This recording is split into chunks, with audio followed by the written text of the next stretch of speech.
When you need mealtime inspiration, it's worth shopping Baker's, where you'll find over 30,000 mouth-watering choices that excite your inner foodie. And no matter what tasty choice you make, you'll enjoy our everyday low prices, plus extra ways to save, like digital coupons worth over $600 each week. You can also save up to $1 off per gallon at the pump with fuel points. More savings and more inspiring flavors make shopping Baker's worth it every time.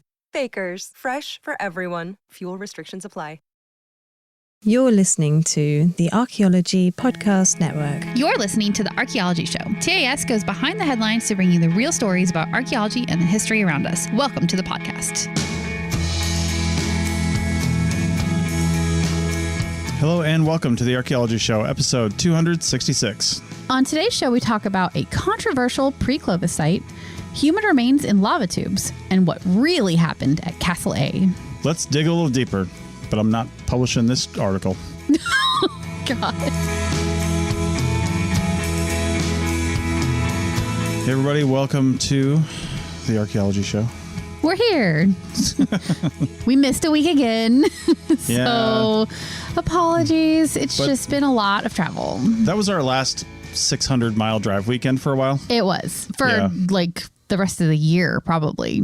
Yeah, hopefully. Yeah. Yeah, the rest of this calendar year anyway. Yes.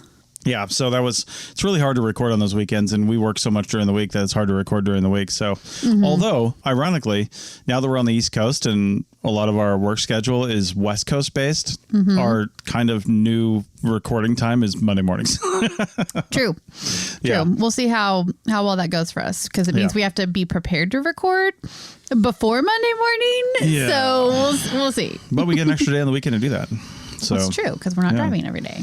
Also, as we're entering New England, we're not driving every weekend anymore either. True. So we've got some 2 week stays here and there. Yeah. And yeah. But we are going to be traveling around quite a bit, just trying to see stuff and do things and have fun. So, and you know, I don't know if we'll make it because we're currently being consumed by mosquitoes in northern Michigan here. Yeah, it turns out like mosquitoes are a thing here, which I suppose we knew, but oh man, they are particularly bad at this park that we're in right now. I don't know if we've just been lucky or what, but I've seen more mosquitoes in the last 24 hours here in northern Michigan. We're literally sitting within view of Lake Michigan right now. Yeah. In upper Michigan. And I've seen more mosquitoes in the last 24 hours than I've seen since probably 2020. Yeah. At least. Yeah. It's the worst we've had for sure. Granted, we try to stay away from places like this, generally speaking. The high desert doesn't have mosquitoes. No, it doesn't. But not generally. But this is a part of the country we haven't spent any time in, so we're really excited to see some new things Sounds like there might be a reason for that. You need to calm down. You know, yeah, I'm pretty chill about mosquitoes. I just sort of like smack them or swat them away. But it's like they don't eat you. You like are enraged by them, and I, on the one hand, feel bad for you. On the other hand, I'm like, just calm down. It's a mosquito. Just so our listeners know, I have delicious skin. You do. Rachel does not. I don't get bit. I don't. I really Rachel's don't. Skin is acid to mosquitoes. Mine is delicious. I don't know why. I did hear a story a long time ago about different like body chemistry. Like some people are just more tasty to mosquitoes than others. And apparently I'm poisoned because they don't bite me. Right. Okay. Okay. Yeah. Anyway. Well, we probably picked a bad article to start with, given our intro length and things like that. Because this is going to go long. This is a long one. This is a big one. Segment. Yeah. Our last two articles are a little shorter. So. Oh, but the premise of the show today. Oh yeah, the premise of the show is listener requested news. Yeah. So we've asked last time for people to send in articles, and guess what they did? Yeah. So it's great. We love hearing from you guys. We love hearing what you guys want to hear us talk about. And this first article is so perfect because even if it hadn't been sent to us by two listeners, thank you Max B and Irva G. Which sounds like a cool band name, by the way. It does. But we would have absolutely talked about this no matter what, because when these kind of stories pop up, they are just like food for our brains. We love them. So what's this first article? Be fun. Yeah. So this was prominently reported in the Washington Post. In fact, they've got a very long, thorough article about this. They do. They really, really do. It's a good one. Yeah. And it's called Ancient Chesapeake Site challenges timelines of humans in the Americas. And there's a little subtitle here. An island eroding into the bay offers tantalizing clues about when and how humans first made their way into North America. And it's by Carolyn Johnson on May 19th, 2024. And I would say one of the, if not the biggest question in North American archaeology, if not North and South American archaeology, if not Western Hemisphere archaeology, is when the hell did people get here? Yeah, when did we start populating these continents? When did people get here? And that's a huge question. Yeah. So, and we don't know the answer. We don't know the answer, but we have sites that represent the oldest occupation in the country. And because of that, it has built this sort of like old guard, I guess you could say, around it. A little bit of gatekeeping, a little bit of this is what we know. And so therefore there couldn't be anything else about it. It couldn't be older. So a lot of these newer sites, these pre-Clovis sites, which we've talked about in previous episodes, a lot of these pre-Clovis sites are really challenging the old guard notion of Clovis first. And this is another example of that. But this researcher is approaching this in a different way that is really not giving the other scientists don't like the way he's approaching this. Right. So let's just talk about what it is. Yeah. The guy who this is all about and who wrote this paper, his name is Darren Lowry, and he's actually a geologist by training, but he calls himself an amateur archaeologist as well, because anybody who finds an artifact on the ground as a child or an adult calls themselves an amateur archaeologist, which is super irritating to professional archaeologists. Now, that's not to take away from people who are, I would say, avocational archaeologists. I don't like the term amateur archaeologist. There's no, like, because I don't know, took a sliver out the other day, maybe put a Band-Aid on. Am I an amateur doctor? Like, does that make me an amateur doctor? No, it doesn't. Like, because I look at WebMD and, diagnose myself, am I an amateur, physician? No, I'm not. Because why are there amateur archaeologists? That term really just rubs me the wrong way. I think that it's journalists that use that term more than the people themselves. I don't know. There's a lot of people out there that call themselves amateur archaeologists. Well, there are. But I don't think Darren Lowry is calling himself an amateur archaeologist. And he's got the chops, the academic chops behind him from his geology background to go past the amateur standing. Like, this guy is really unique. For geology, he does. For geology, but geology and archaeology have so much crossover that he really does have expertise over what he's looking at, not the actual artifact part of it, although maybe he does now after researching that for 10 years. But I mean, so he does have a lot. He's got a better foot to stand on than a lot of other people that we've talked about who are amateurs just throwing things out there, like, our favorite Graham Hancock. Yeah. I mean, even Graham Hancock, while not, I guess, academically trained in these sciences, I mean, given his age, he's almost studied more than some people, even younger than him. But you've got to have the academics to put behind it. And at least Darren does have a tangential field that he has a PhD in. So, anyway. You'll learn a little later why we're not giving him full credit here. But anyway. All right. So let's talk about the place that we're talking about here. Parsons Island in Maryland has a bluff on it that kind of rises above the beach, and the bluff itself is sort of crumbling and eroding away. This is pretty typical of the Chesapeake Bay area, I think, is these bluffs like this, right? Now, Darren Lowry is local to the area, and ever since he was a kid, he's walked the beaches, picked up artifacts when he found them. Like you said, one of those people who has been interested in it since he was a kid, and maybe thinks he's got a little bit more expertise in it than he actually does, like that kind of a situation, right? He became a trained geologist specializing in the coastline of the Chesapeake Bay. And this is where the academic chops that we're talking about come into play. He did publish an article in 2010 in Quaternary Science Reviews describing the deposition of windblown silt between 13,000 and 41,000 years ago at Miles Point in eastern Maryland. So right in this area.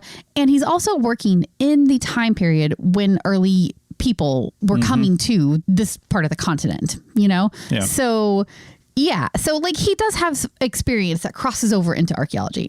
Yeah, and he's been looking for areas that have a better picture of the geological record in this area because there's a lot of erosion going on here. I mean, there's hurricanes, there's some pretty severe sea erosion going on pretty much continuously in this area. So he's looking for places that have just better geology, basically. And in boating around with a colleague, he found Parsons Island, which is actually privately owned by the Corcoran family, I guess it's pronounced. Corcoran family. I think so. And with their permission, he started studying some of the bluffs and geological layers on that island. Yeah. By the way, who owns an island in freaking Maryland?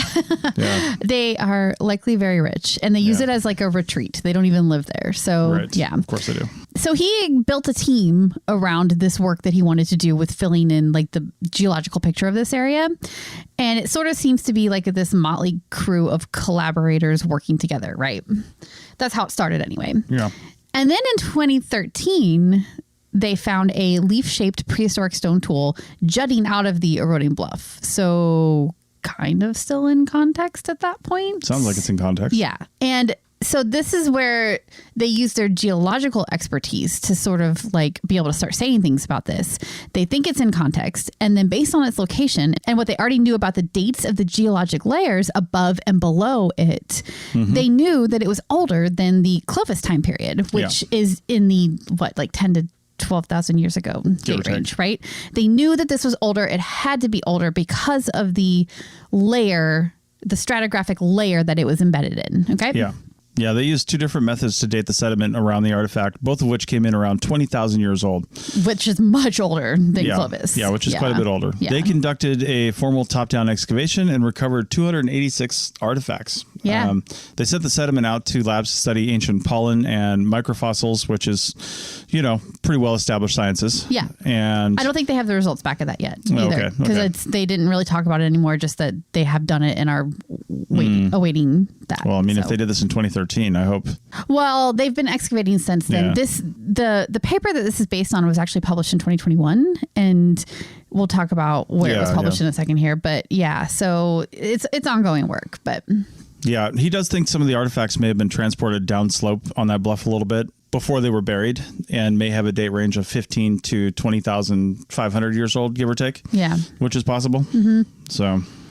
And at the time that the artifacts were deposited, supposedly deposited, I guess we have to put that in there. Yeah. The area would not have been coastline at that time. It was like a swale where water would have collected, kind of creating like a small pond. And then it was protected by a dune with trees on it. So it was near the coast, but not actual coastline at that time.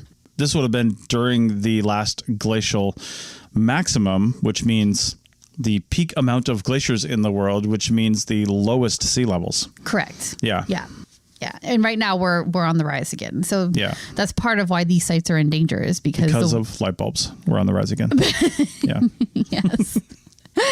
But the water is rising. We'll talk about how bad the erosion has been on this island shortly here. But these sites are being lost quickly due to erosion. Yeah. So in general, archaeologists working on pre-Clovis sites, right? Yeah. It's been tough. It's been 20 or 30 years of the institution pushing back against them. In the early days, even outright dismissing their work. There was the Clovis first thing where there couldn't possibly have been people here before that. There's a lot of reasons why the institution just didn't believe these older sites. But I think at this point, it's very well established that there was people here before the Clovis people. Oh, yeah. And what we're doing now is just trying to fill in that picture, right? So these guys here think that that's what they're doing, that they're going to be able to help fill in this picture. Yeah, which sounds great. there's a lot of evidence in the West of pre-Clovis occupation. There's the Western stem tradition. There's there's just a lot. There's the Paisley Caves in Oregon, which dates 15,000 years. Yeah. I mean, there's a lot of pre-Clovis stuff. So pre-Clovis is not really a question anymore. It's not.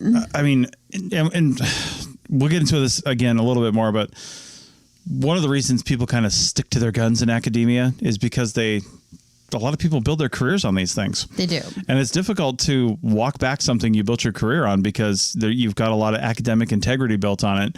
And, you know, the minute you start saying, oh, I guess I was wrong, it's like, now what do you do with your career? It's like, You're 60, you published 58 papers on this thing and then 10 books, and you're like, ah, crap. Yeah. Now what do I do? The proper way to view it is not that you were wrong, but that you're evolving as you have more evidence and more study. But I just think a lot of academic people are just not able to view it that way. They just see this black and white, right and wrong thing, which has been the problem. Right.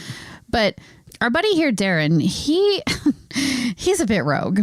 Now, as we said, he was part of the academic community. He's published in geological papers. So he can be part of that if he wanted to. And he could bring in the right experts to make this a fully peer-reviewed, you know, academic thing that is accepted by the archaeological community. I'm not sure he could publish in most academic archaeological If you journals. brought in the right co-authors, he could. Well, sure. If they worked together, then he definitely could. Yeah. He'd be the geological expert. Somebody else would be the cultural, you know, like Somebody that. else would get all the credit. No, well, you know what? Maybe that's part of it. I mean, I guess that's possible. Yeah. But he's definitely rogue. And it does really seem like he's doing some pretty decent work, right? Like the top-down excavation and sending out to independent labs to have dates verified, like doing all this stuff. He's bringing in archaeologists to help verify what he's doing. Like it does really seem like he's doing good work, but he refuses to publish it in a peer-reviewed journal and let it be critiqued like it should be. Yeah. I mean, it's definitely getting critiqued, which is an interesting thing. Yeah. And in fact, back when I used to blog more before I started the APN, there was a huge discussion around peer review and the fact that blogs aren't peer reviewed. Yeah. And the interesting thing about that was there was a blog post that kind of sparked that off, and I can't remember what it was, but it was like, hey, these aren't peer reviewed. How do we give this any credit? But the literal fact that we were discussing that was peer review. Oh, that's true. Like it was like, aren't we peer reviewing this like right now on Twitter and in the comments? like that, and like this is peer review, right? It's just not. You know, actual peer review happens when you find people that are in the same field and you anonymously, the journal actually seeks them out, but the peer reviewers are generally anonymous to the article writers. Yeah. And then they read them and then they give their comments back, right? And then they give feedback and then they make changes to the article or whatever the case may be. Yeah. But peer review, I don't know, it's kind of BS sometimes, depending on the article. Anyway, I don't want to really focus too much on that for this whole thing here because there's a whole lot more in here that we need to really talk about. So, but I mean, he is affiliated with the Smithsonian. He has published in other things, and the fact that he doesn't want to write this up in a peer-reviewed article, okay, great, fine, whatever. You know, that doesn't take away from the research that he's actually done, and it doesn't mean what he's done is not there. Yeah, you know, it's true. I mean, I do kind of understand that as well, but it does mean that it is not getting the institution stamp of approval or whatever, doesn't matter. It's published in the Washington Post. Well, that does matter. Show me something in American antiquity that was published in the Washington Post. I mean, you have peer review for a reason though. And the place that he published this is called ResearchGate. And I actually was like, I'm not sure exactly what that is. Are you? Yeah.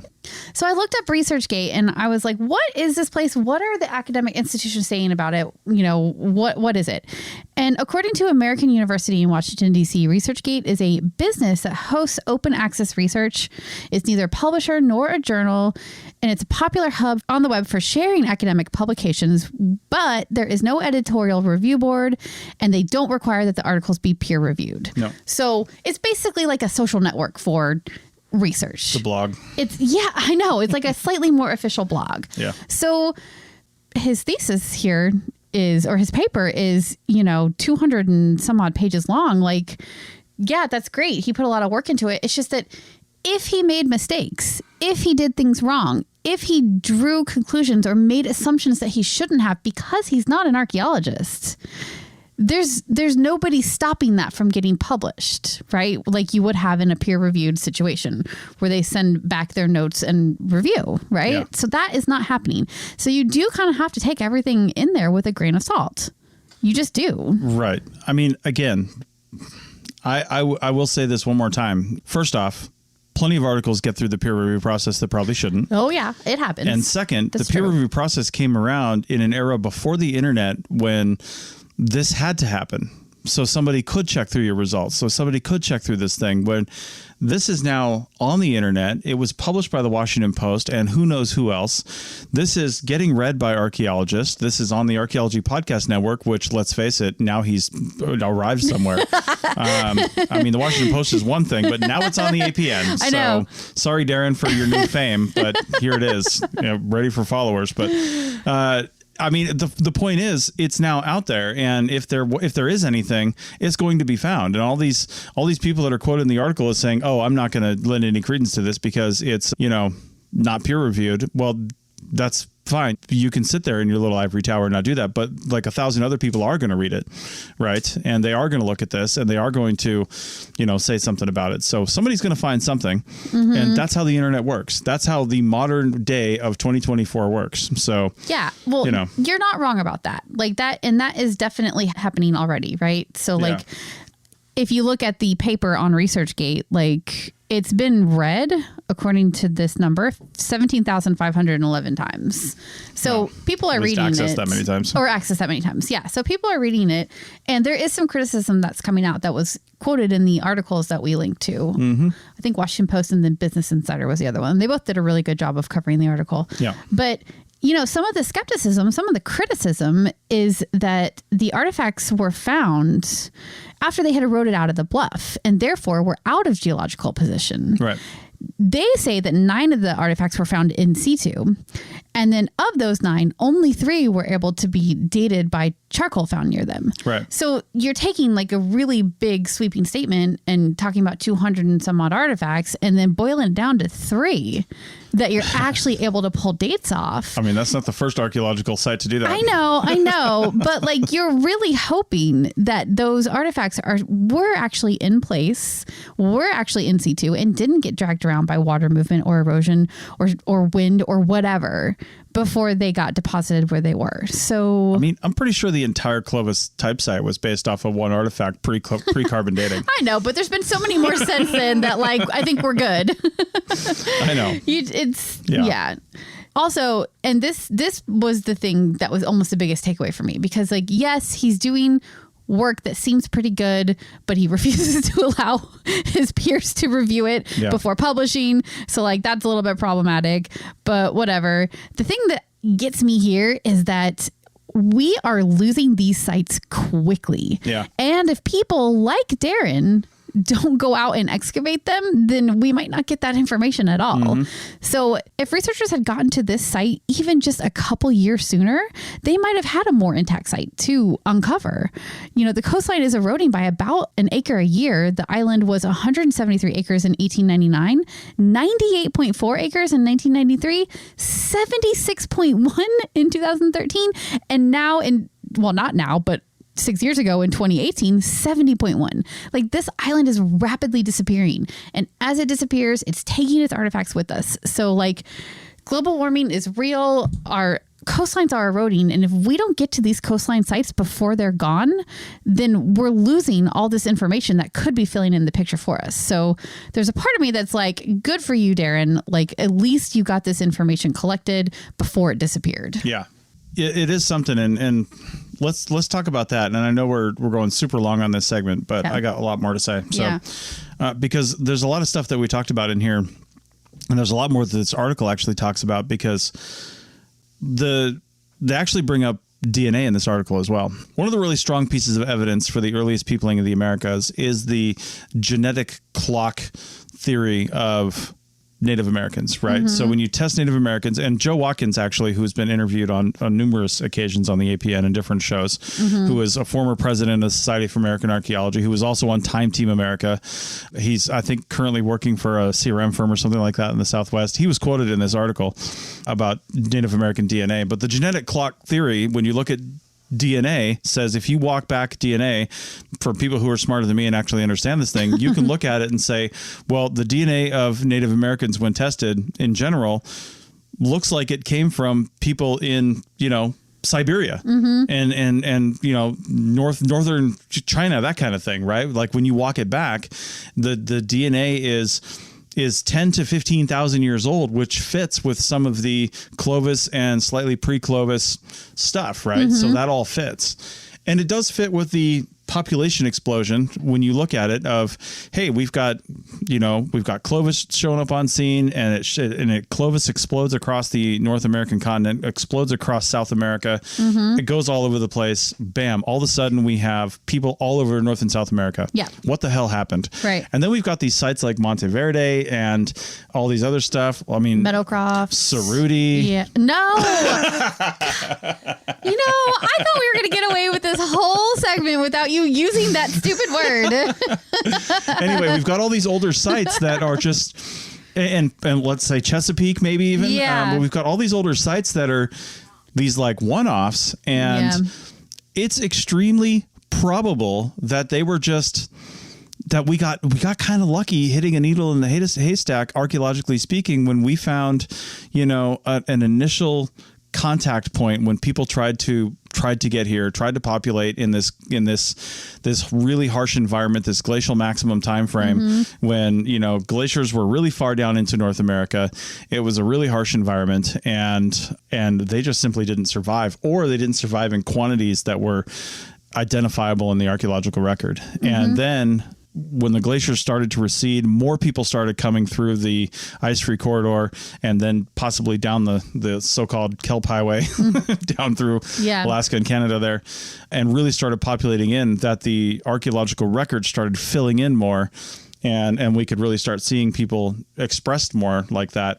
That's where we can really see the DNA expression. If we could find human remains that were 20, 40,000 years old, I know we might see a different genetic piece of information there. But that's going to be unlikely, though. That's going to be very unlikely, right? But it's just, I firmly believe that two things happened. One, this continent and South America has been visited by humans from the other continents many times over the last 100,000 years, possibly, accidentally or on purpose.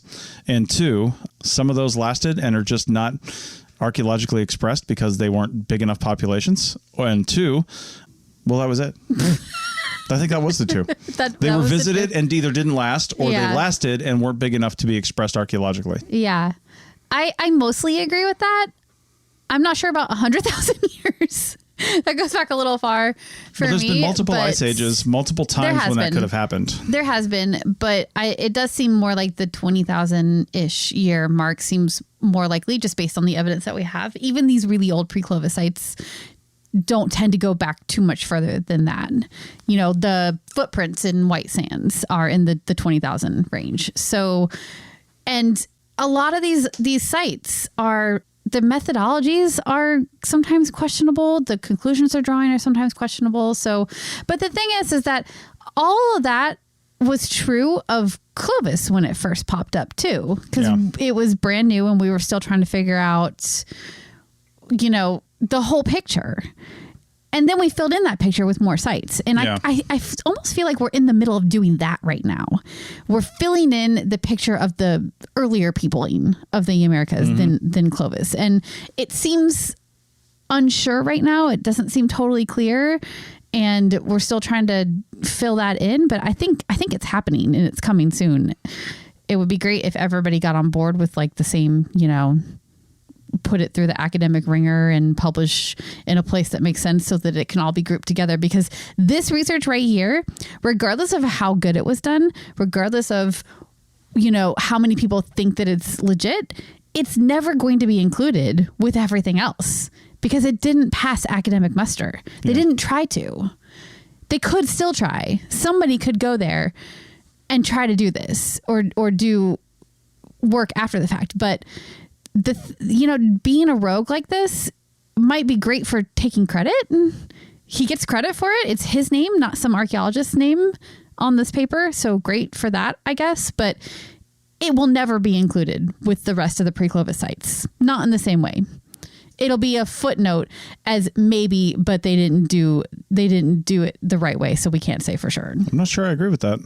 I think the court of public opinion is much bigger than the academic community is. And the academic community might never throw this in a textbook, and they might never, speak about this at a conference or something like that. But it's a pretty small group of people when it comes down to it. And if the public at large or whatever gets wind of something and they want it to be true, it will be true, right? Just look at people who get canceled, whether it's valid or not. If Twitter says it's true, right? I mean, that's just how the public works. So I think if the academic community doesn't shift and change how they see things and do things, not that you should get rid of peer review, but peer review has a lot of problems.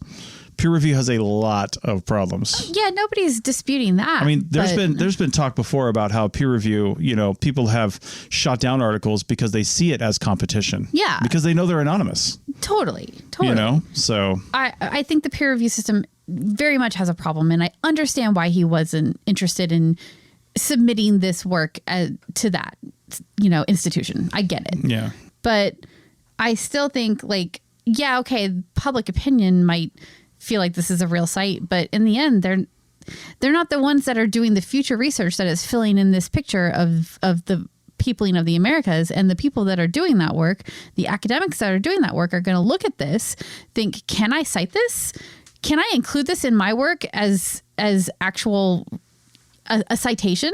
No, you can't, because it's not in a peer-reviewed journal, and it detracts from your credibility if you cite somebody who didn't do credible work. So I think it's going to fade away. 10 years might just have 1,000 more Darrens citing this, and then who cares?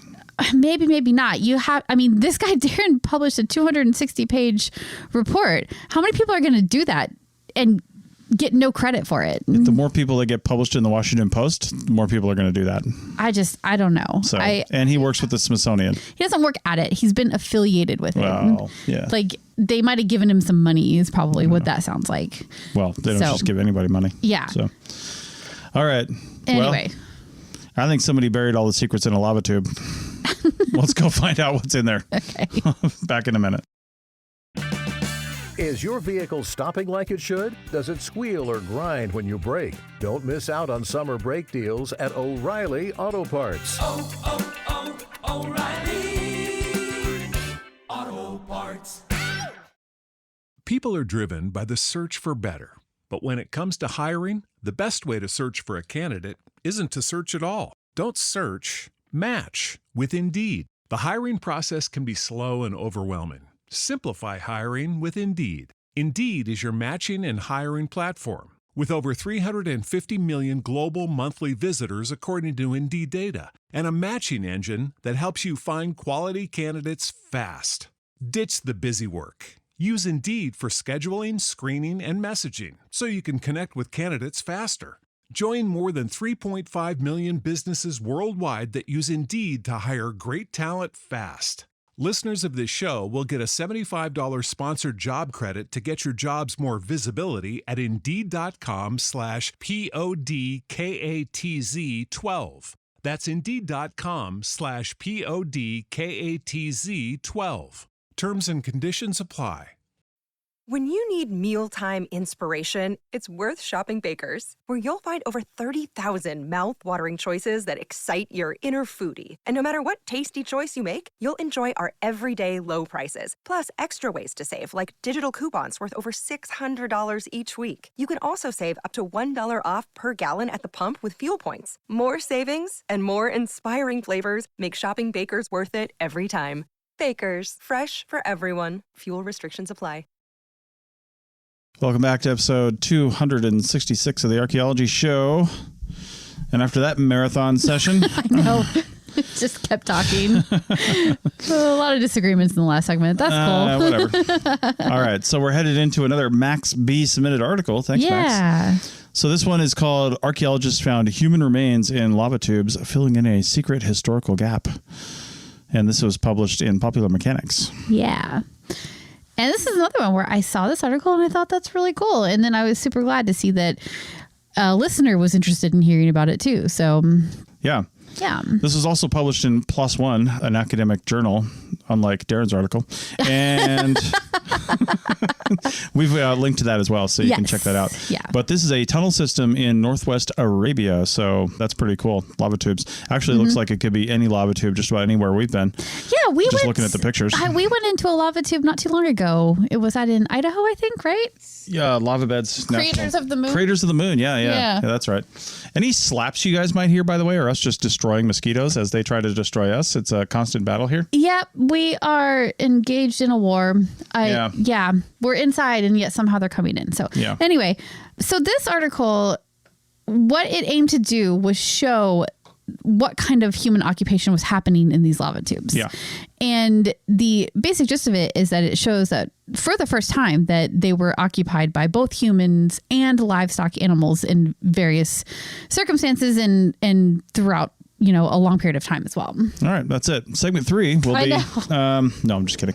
No, they think that this network of lava tubes provided a crucial place to stop and rest along pastoral routes. Mm-hmm. So, I mean, lava tubes are generally cool. Yeah. All the time. Yeah, they're caves Yeah. basically, right? Yeah. So yeah. And they're lava. Yeah. So they just have this. God, Craters of the Moon was so cool because it was hot out. Yeah. And then you go down inside this lava tube and it's instantly like 30, 40 degrees so cooler. much cooler. Yeah. Yeah. So that would be a really important way to escape the probably pretty brutal heat of the sun when you were going between maybe oases, Yeah. because it seems like that was the routes they took was like from one oasis to another. Yeah. And also you could like plan to meet somebody or people there and trade information, trade items, whatever you might need to do. So it could have been like a place where people are actually like meeting up and interacting with each other as well. Yeah, they found actual human remains in the tunnels too, dating from anywhere from 150 years ago to 6,000 years ago. Yeah. So they also found artifacts in the tubes, things like pottery, animal bones, and the oldest of those artifacts are somewhere in the 7,000 to 10,000 years ago. So that shows kind of when people started using these tubes. Mm-hmm. And then there were several phases of occupation all the way up to the Bronze or Chalcolithic age. in addition to the artifacts, they found petroglyphs, which I would expect in a lava tube. On I don't walls. know. I'm actually kind of surprised about that because look at the picture, right? The rock walls are so crumbly looking. Yeah, you're still going to draw on them, though. They look like an oatmeal cookie, right? Well. Like it's so rough and crumbly. I'm just surprised that, not crumbly like the texture. They're very textured. I'm just surprised that there's petroglyphs. Leave your kids in a tube, though. Yeah, They'll draw on it. they'll find something. Yeah, there's cattle, sheep, goats, dogs, corroborates physical evidence left behind. So, yeah, I mean, like I said, leave kids in a tube and they're going to draw on the walls. Yeah, I know. Like people do it all the time. Yeah. I mean, it could be ritual. Who knows? But, or just boredom, right? That's what I'm talking about. Yeah. Right. Like the Basque arbor-glyphs, right? Like those were just born out of Right. boredom. Like John said he was going to meet us in this tube 3 days ago. Yeah. Where is he? I just remember one arbor glyph that we recorded that was from like the 70s, I think. So it was a later one. And it literally said like Viva rock and roll or something like that. And it was like so of the time, right? Yeah. And just like a teenager. Yeah. So, okay. So the lack of domestic artifacts in these tubes point towards this just being like a temporary stopover or waypoint between destinations. So I guess they weren't hanging out. Yeah, I don't think they were staying for too long. We didn't have a great understanding of what life was like for these desert nomads because preservation often isn't like super great in these very harsh desert environments. So we didn't really know exactly how. We knew they were going from point A to point B, but we didn't really have a good understanding of what that path looked like and what they were doing along the way. So this has helped filling in that sort of blank spot that we had. Yeah, because preservation of tunnels is pretty good. Yeah. Yeah, they were able to do isotopic analysis in both human and animal remains. Mm-hmm. So that's nice. Yeah, and isotopic analysis is basically looking at I think it's the teeth, right? Yeah, teeth. And then you can see what their diet was made of. Yeah. And the human remains showed a protein-rich diet with plant consumption increasing over time. And I thought that was interesting because I was like, plant consumption increasing over time? Like, what does that even mean? It's a weird sentence. But when I looked into the PLOS One article a little bit more, they explained that their assumption is that oasis agriculture was sort of emerging and becoming a bigger part of the diet of the people. So that would be why they see this consumption increasing over time of plants. So, yeah. And then the isotopic analysis of the animal remains show that the animal diet was made up of wild grasses and shrubs, which means that they were, being allowed to graze on those things. Yeah. These are animals that were domesticated, right? So they only ate what their herders allowed them to eat. Yeah. Yeah. And the animals and the humans would have been in the caves together, and sometimes, which was possible due to the size. This one cave was 39 feet high, nearly 150 feet wide, and about a mile long. Yeah. So, and this is just one. I'm sure there's caves all over the place. So, yeah, totally. Yeah. All right. Well, anything else to say about the caves? No, I mean, that's a pretty straightforward, little puzzle piece getting slotted right into the history of the people in this area. So yeah. I'm sure they have much more work to do. And I'm sure that there are more lava tubes in the area that need to be explored, and that will help them fill in that picture even more, and maybe even create migration paths and stuff throughout the area. That would be really interesting to see how that picture gets filled in some more. Right. Yeah. Okay. Well, now we're going to go to segment 3, and we were sent in by a listener just a paper actually that we're not linking to because it's not open source, but it's about Castle A at Montezuma's Castle, which we talked about a few episodes ago. Back in a minute. People are driven by the search for better. But when it comes to hiring, the best way to search for a candidate isn't to search at all. Don't search, match with Indeed. The hiring process can be slow and overwhelming. Simplify hiring with Indeed. Indeed is your matching and hiring platform. With over 350 million global monthly visitors according to Indeed data, and a matching engine that helps you find quality candidates fast. Ditch the busy work. Use Indeed for scheduling, screening, and messaging so you can connect with candidates faster. Join more than 3.5 million businesses worldwide that use Indeed to hire great talent fast. Listeners of this show will get a $75 sponsored job credit to get your jobs more visibility at Indeed.com/PODKATZ12. That's Indeed.com/PODKATZ12. Terms and conditions apply. When you need mealtime inspiration, it's worth shopping Baker's, where you'll find over 30,000 mouth-watering choices that excite your inner foodie. And no matter what tasty choice you make, you'll enjoy our everyday low prices, plus extra ways to save, like digital coupons worth over $600 each week. You can also save up to $1 off per gallon at the pump with fuel points. More savings and more inspiring flavors make shopping Baker's worth it every time. Baker's, fresh for everyone. Fuel restrictions apply. Welcome back to the Archaeology Show, segment 3, and we're talking about Montezuma's Castle in Arizona. Again. Yeah. Again, we talked about this a few episodes ago. Yeah. This, I feel like, is a direct result of me begging for people to tell me what happened to Castle A at Montezuma's Castle. And we will link to that last episode if you want to hear it. But basically, it seemed like Castle A was a little bit glossed over at the time when we visited a couple months ago. Oh, and by the way, this was sent in by listener Laura Gale. And she sent us these articles that are not publicly available. So we're not going to link to them, but we'll just tell you all about what we learned in them. So anyway, we felt like Castle A was glossed over. We visited a couple months ago, but there was nothing much there except that here it was, and then it burned down sign. like I just wanted more information. I wanted to know how it was related to the main castle at Montezuma's Castle, not castle, but structure. Mm-hmm. And yeah, so I begged for more info, and Laura was kind enough to share some articles from her undergrad studies. Okay, so what is Castle A? If you didn't hear the episode where we first talked about this, it is a structure that was located at the base of the cliff, a short distance past Montezuma Castle. You probably have seen Montezuma Castle. It's that image of that structure that's basically attached to the side of a cliff wall, right? Yeah. Well, Castle A was just ground level and a little ways away from it, basically. Yeah, we talked about it on episode 257. Yeah. Yeah. Montezuma's Castle is a National Historic Monument in Arizona, and it's between Flagstaff and Phoenix. The main draw of the monument is the castle itself, which is not really a castle. No. But it's built into a cliff high above a nearby river overlooking the valley, though. It's actually pretty impressive. Yeah, it really is. It's a really cool thing. If you ever get a chance to see it, it's worth taking the quarter-mile walk around to check it out. Yeah. The second component, which we're talking about now, known as Castle A, which is located at the base of the cliff, is just a short distance past Montezuma Castle, the formal part there. Yeah, like when you're walking down the path. It's not too much further. And like I said, there wasn't a lot of information about this, not at the park. And I'm kind of a neurotic sign reader. I read everything, and I don't really, other than the one sign at the Castle A itself, there just wasn't a whole lot of information.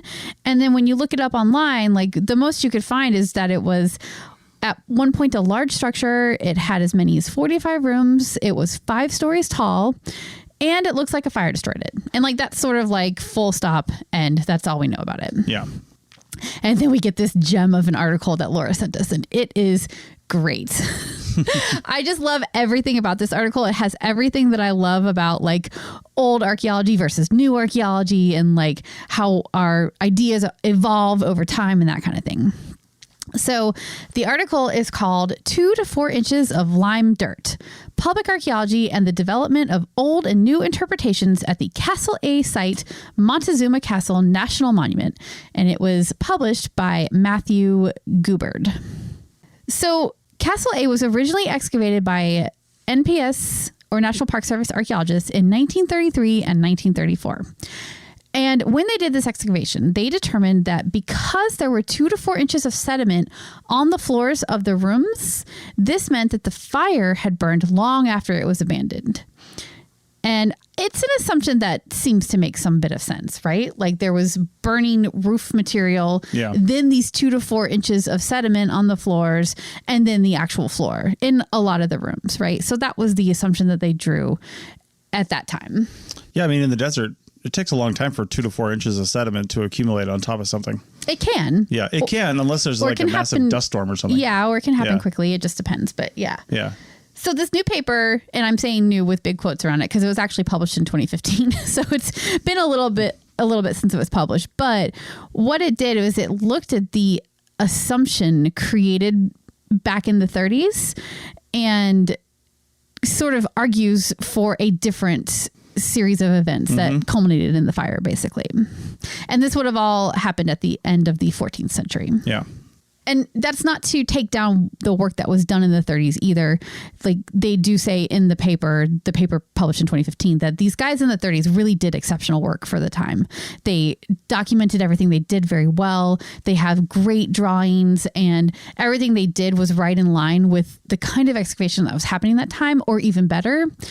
The only problem one of the problems was that they just didn't have any previous work in the Verde Valley. Archaeology was very new to that area. So they just didn't have a body of work to draw on when creating their conclusions, in their papers. So if you don't have previous work or a previous history of the area, it just kind of makes it so that you're making up your own story, right?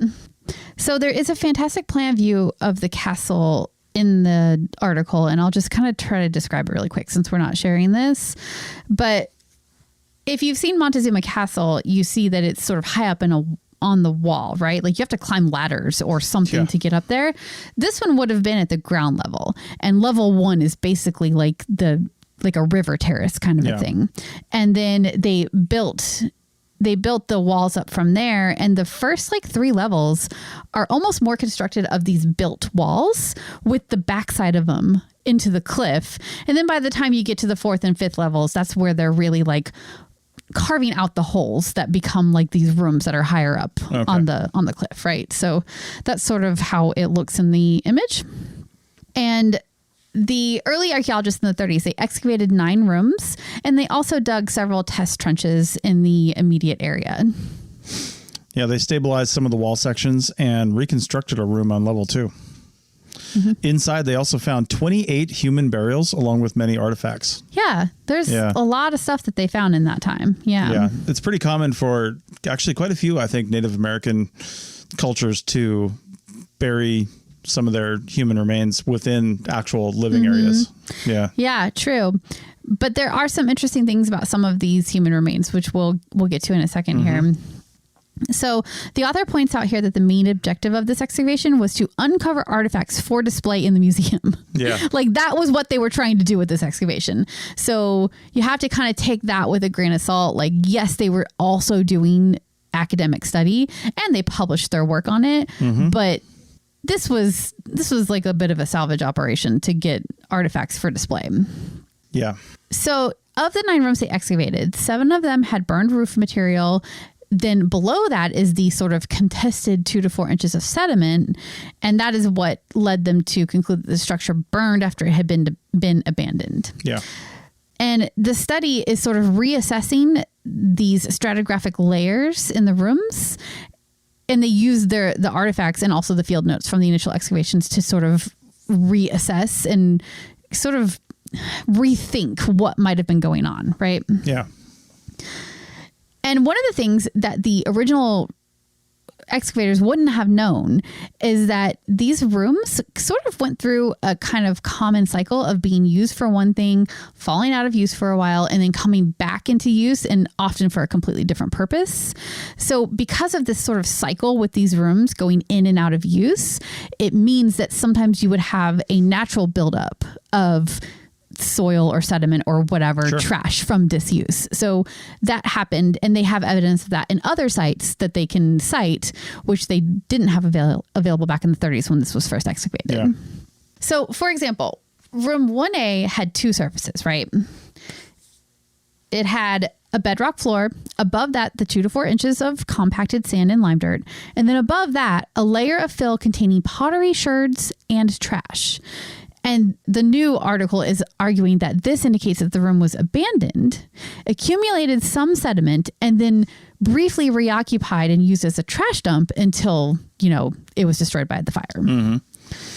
In a couple other rooms, 3 and 3A, abandonment seemed hasty, and important domestic items were found on the floor, including an intact ceramic bowl, a spindle whorl, and a bone needle. It's as if they dropped their belongings and ran like you would as if there was a fire. Yeah, those are my words or our words, but that is kind of what that seems like, right? Those are important artifacts that you don't just like leave. You don't just abandon those and go, right?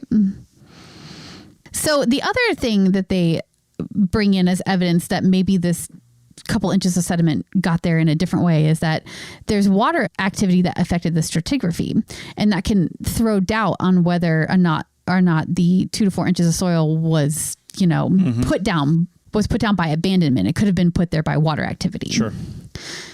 And then the final thing they did is they re-examined some of the human remains that were found. And this is so fascinating to me. This is the biggest indication that perhaps something different went on here. There were several unburied skeletal remains that showed evidence of trauma. And one of these was an articulated skeleton. It was found under burned roof debris, and this is in room 3A. And there's no evidence of a grave or burial artifacts. This person was not purposely put there. It's as if they fell and died right where their body fell, right?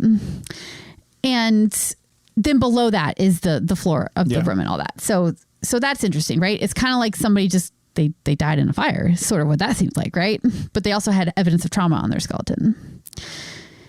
And then the last thing they looked at is 2 cyst burials. And a cyst burial is just like a burial shaft that has remains in it. And there were 4 individuals, and they re-examined 3 of them. They found that there were cut marks, fractures on the skull, and burn marks that are consistent with the singeing of live bone. Jeez. So it seems like these people were injured in some kind of violence, some sort of violent attack, and then also were burned in the fire. Yeah. And that is some combination of those things is what caused them to die. And then later on, they were buried by the people that lived here, presumably, into these cyst burials. So it's sort of like cleaning up in the aftermath of this violent event, whatever it was. Man. Yeah. So basically, the conclusion of the paper is it seems like Castellet was destroyed by a large fire. This is true, but there probably was some kind of associated violence with this fire. And we don't know if the fire was set intentionally, if it was accidental as a result of the violence that was going on. But there are definitely human remains that show like fractures and hits as if they were in some kind of battle. Oh, and I don't know if I mentioned this earlier, but they were all male remains too, which kind of fits that theory that men were doing the fighting. And so it could have been an attack by a group nearby. I don't know, but crazy. It's the story of the fire is not as easy and cut and dry as it seemed when they first did the excavations in the 30s. There seems like there's some kind of violence that went along with it as well. So that's a little bit more about Cassoulet. Sorry, that was like a lot of words that I just sort of threw at you because I'm the one who did most of the research for this. Any thoughts? I mean, that seems to all make a lot of sense. I mean, settlements like this, if there was some sort of, I guess, takeover or some sort of violence, or somebody came in trying to get some resources, so, hey, we're going to take all your food, or maybe even we want your settlement or something like that. Fires are often probably kept burning pretty continuously. It's not super easy to create a fire, so you're probably going to keep it going a lot of times if you can, unless you're just like really good at setting fires, which, I mean, true, there's a lot of easy to burn stuff out there. So maybe it is easy to set a fire. Yeah. But if there is one going, pretty much continuously, like you're cooking, you're baking, you're doing whatever you're doing, and then violence starts. I mean, it's easy to just burn the place to the ground. Yeah, it could happen accidentally for sure. So, and then there, your people are dying, and I mean, people are going to get burned. So, I can see it being pretty easily just having it get out of hand. That happens in history in cities all over the world. Yeah, like an attack happens, and you stop paying attention to the daily activities, and then all of a sudden the fire is burning, and everything is burned down, and it just becomes part of the attack, basically, right? Yeah. So they didn't mention whether or not the injuries to the skeletons could have just happened because of the fire. Like they were trying to get stuff out and maybe stayed in there a little bit too long, and like something collapsed on them and caused the injuries. Yeah. But I don't know. It seems like the violence was interpersonal, like one person on another person. That's what they're thinking. So yeah. All right. Anyway, interesting. Cool. Well, again, thanks to those who sent the articles in. Keep them coming. Yeah. Find our contact info on your show notes. Just look down at your device and you can send us in articles. You can send us to either of us or both of us. You got a better chance of us seeing it if you send it to both of us, because sometimes things just get pushed down in the email. Oh, yeah. And I'm like notoriously bad at replying to emails too. Like, I don't think I replied to Laura and said thank you until like a couple days ago, even though she sent them to me like 2 months ago. So again, Laura, I'm sorry. I'm just like really bad at email. Yeah. So, if we don't reply, sorry about that, but we did get it. We did, and but anyway. All right, thanks a lot. Thanks again, and we'll see you next week. Bye. Hopefully.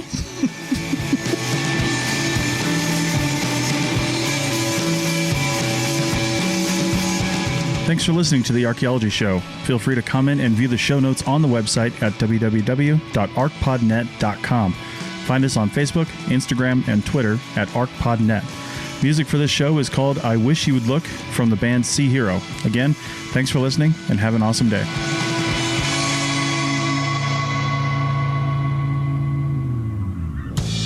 This episode was produced by Chris Webster from his RV traveling the United States, Tristan Boyle in Scotland, DigTech LLC, Culturo Media, and the Archaeology Podcast Network, and was edited by Rachel Roden. This has been a presentation of the Archaeology Podcast Network. Visit us on the web for show notes and other podcasts at www.arcpodnet.com. Contact us at chris@archaeologypodcastnetwork.com.